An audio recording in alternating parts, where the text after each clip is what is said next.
deserving listeners, it's time to continue our journey with Angela and Michael on 90 Day Fiancé. I'm going back in time to watch the old seasons because they're coming up on the next season of 90 Day Fiancé here in the spring of 2021.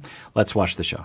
When I love somebody and they hurt me and they're supposed to love me, I, instead of cry, break down and boo-hoo, I lash out because I'm hurt. You better get out my Georgia ass face. This the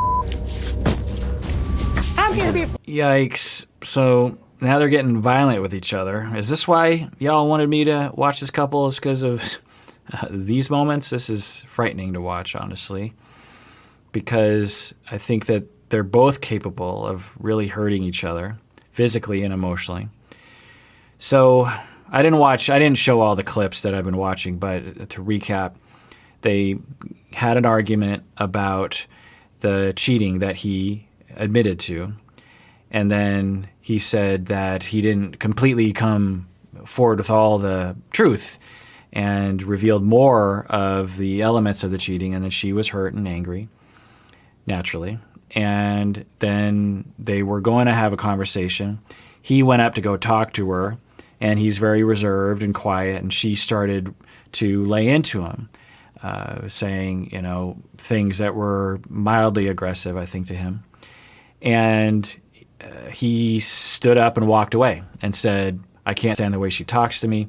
Okay, it's understandable. You don't want to be talked to that way. You have to tell her, you just be like, hey, because I think what she does, and I've been saying this from the beginning, an hypothesis I have, and I've seen this many times in my office, where someone is very talkative, very communicative, the other person is very reserved. These two people often are attracted to each other. The Michaels of the world like the Angelas of the world because they bring them out of their shell. You put two Michaels together and they won't talk. You need an Angela to draw the true Michael out, if you will. And the Angelas will seek out a Michael because if you have two Angelas together, it's too heated. And so the Angelas will look for the Michaels because they balance each other out. And it can work. It's not a recipe for disaster. But there can be the disadvantage is when the Angelos of the world are really hurt, or they're both hurt. There's a lot of tension. Then the Angelos of the world will talk and talk and talk and be even more aggressive, and the Michaels of the world will tend to shut down and want to run. We call this avoidant attachment. And so it's like, oh, this is too much. I'm bouncing, and then that triggers the Angelos of the world because, like y'all out there, a good percentage of you are on the Angela spectrum in terms of the dynamics I'm talking about, and a number of you are on the Michael end of the spectrum. And you know what I'm talking about. For you out there who can relate to Angela, you've had partners like Michael who will shut down and run away from you, and then that gets you more hurt and more angry, and sometimes it can get real nasty at times. If you're a Michael out there, you know what it's like. You just be like, I can't stand this. This is so much drama. It's like constant talking. I'm leaving. I can't stand this. It's just too much. So both people are coming from an understandable place, but they don't understand each other. So when he walked away, he was trying to protest the way he was being talked to. He was also trying to preserve himself in the situation. And she interpreted that as a hostile act. She interpreted that as, he doesn't really love me. So then they get into more arguments, and she says, screw it, I'm going home. And now they're getting violent with each other. I really hope that they manage to rein it in. And it's times like these on the show when I wish someone on the production team would step in and say, whoa. You're crossing a line here. We don't want any violence. But they don't usually do anything, so let's watch. Why are you doing this? Angela, come. You're in trouble. It's over. So as soon as the sun comes up in the morning, my ass is going home. You made me look like a fool. Yeah. So, all right. I mean, they're managing it at least better than I was worried it was going to go. And we hear the pain. She's crying. He made me look like a fool. And it's the pain, it's the hurt. That's what is transformed into anger, transformed into hostility, She comes out real strong against him. He doesn't like that. It hurts him. The only way he knows how to deal with that hurt is to run and shut down. It makes her feel even more even more hurt. She gets more angry, more hostile. With him, he is more hurt. He has more reasons to distance, more reasons to run away. And the cascade vicious cycle begins, and now they're thinking about not being together anymore. I'm guessing that isn't what ends up happening because they're on another season of 90 Day Fiancé, which is coming out soon. But yeah, I'm really sad for the two of them. I worked hard for it. I'm gonna ride it out. I'm standing for me. The spark's gone now. I just want to go to the motel. I'll ride with you. Don't touch me. I lied to her because I always try to avoid argument between both of us. Good. So if you could expand on that explanation to her, I think that would help. That's good self-awareness that he says. I usually will lie to avoid, or I usually try just in general to avoid conflict with her. That can sometimes be healthy, but it can also sometimes be terribly destructive. And I think he's learning that right now. Maybe he can explain that to her.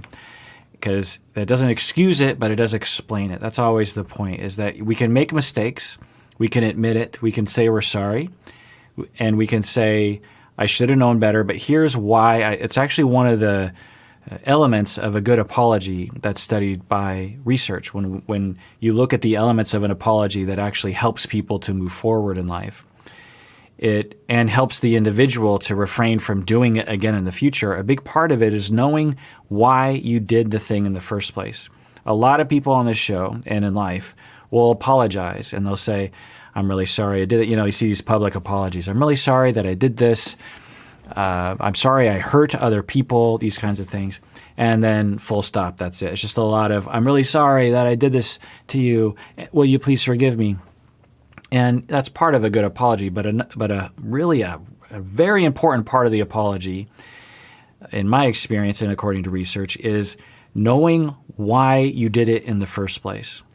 Because for Michael, what he's trying to say is, I made a mistake. I do love you, but I did something that exhibits that I don't.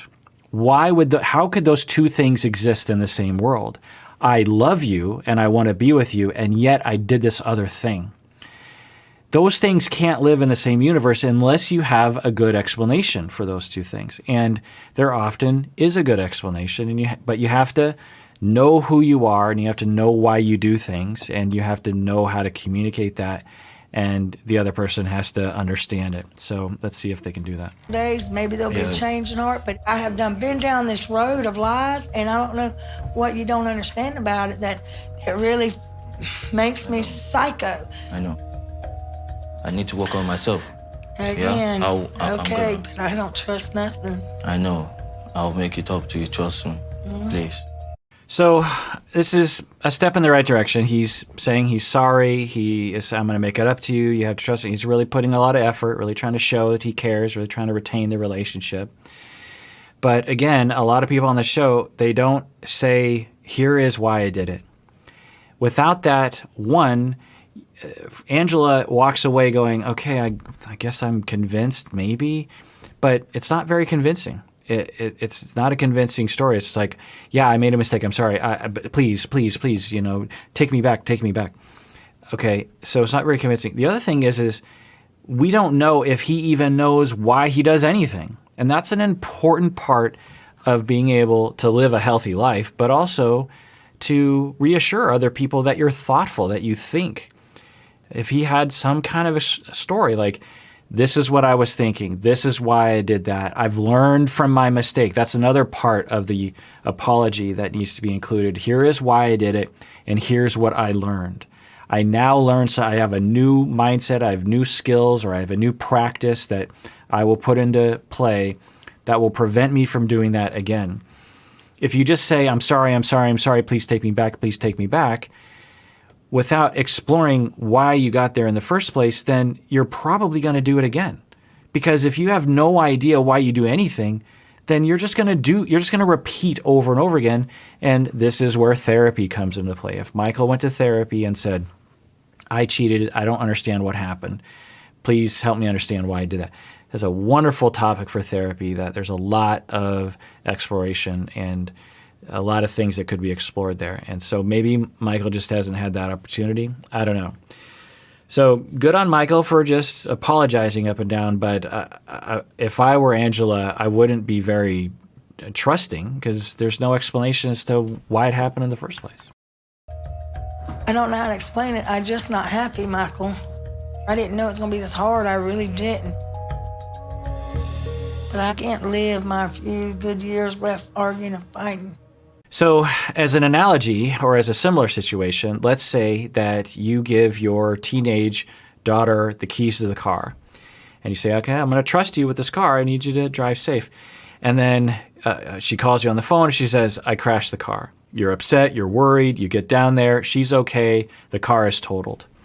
And you're upset. You're like, what happened? I'm glad you're okay, but what in the world happened? She's like, I'm so sorry, I'll never do it again. You're like, okay, good. What happened? I'm so sorry, it'll never happen again. I'm so sorry. Please, let me drive your other car. Let me drive, give me your keys to the other car, please. I swear to God, it'll never happen again. I'm so sorry. Okay, good. How did this happen? What went wrong? Have you learned from your mistakes? If you haven't, how are you going? What skill do you need to learn to avoid this from happening? We all understand that no one would give their daughter the keys to the car, to the other family car, without hearing an explanation. How did this happen? And it's the same in this situation. You have to be able to explain. And if the daughter said, I don't know how it happened, the tree just came out of nowhere. And let's say that the daughter even literally believes that. The daughter just lacks self-awareness, something cognitively is going wrong. You would be stupid to give the keys to the daughter again. She could kill someone. If she doesn't know, if she has no knowledge of how the tree just came out of nowhere and hit the car, she's ran into a tree, you are irresponsible for giving the keys to your daughter in a situation like that. Well, for the Michaels of the world, that is essentially what's happening. He's like, a terrible, terrible thing. I'm really sorry. I'm sorry. Please give me another chance. Why should I give you another chance? You have no idea how. Do you know why it happened? Can you tell me why it happened? Can you tell me you've learned something? Do you have any self-reflection? Do you care to self-reflect? That's the important thing. If Angela tells me she's gonna end the relationship, I'm gonna lose everything, my time, efforts. I'm gonna lose everything. And I'll be stuck in Nigeria. Please. So there's been a number of statements that he's made, and we never know because the show edits the material heavily. But he is not saying, I want her back, and I love her so much, and I'm so sorry that I hurt her feelings. And it devastates me that she thinks that I'm a terrible person. It devastates me that she doesn't love me anymore. Let's give me a chance, all right? I shouldn't have to tell you how to be real. Sure. There's still about a couple of days more before you leave. I will definitely make it up to you. I should. Well, we'll see, Michael, but I'm telling you, it don't matter if you make it up. Can I get that feeling back, Michael? Because you crushed it. Right. That's just another consequence of infidelity and deception and lying. Love is a fragile thing. I'm sure there's a lot of poems with that exact sentence, a lot of songs. And when you are destructive around that love, it can shatter, and it's hard to get back. I'm guessing she does get it back because she's on future seasons of 90 Day Fiancé. All right, well, that does it for that episode. Everyone out there, please take care of yourself because you deserve it. You really, really do.